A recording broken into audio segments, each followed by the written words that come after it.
अस्सलाम वालेकुम। मुकालमा YouTube channel में आप सभी का खैर मकदम है।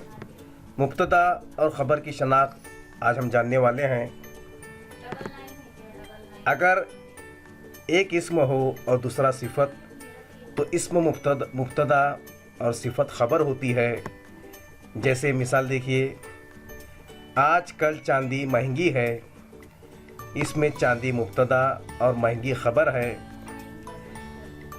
अगर किसी जुमले में दो इस्म ज़ात आ जाए तो वो इसमें ख़ास होगा, वो मुब्तदा, और जो इसमें आम होगा उसे ख़बर समझना चाहिए। जैसे हमीद नौकर हो गया, हमीद मुब्तदा और नौकर ख़बर है। अगर दो लफ्ज़ मुकर्रर आ जाएं जिसमें एक इस्म ज़ात और दूसरे सिफत के तौर पर इस्तेमाल हो, तो पहले को मुब्तदा और दूसरे को ख़बर कहेंगे। जैसे अक्लमंद ही है और बेवकूफ़ बेवकूफ़। तो इस तरह से मुब्तदा और ख़बर की मश्क कीजिए और तैयारी कीजिए। अल्लाह हाफ़िज़।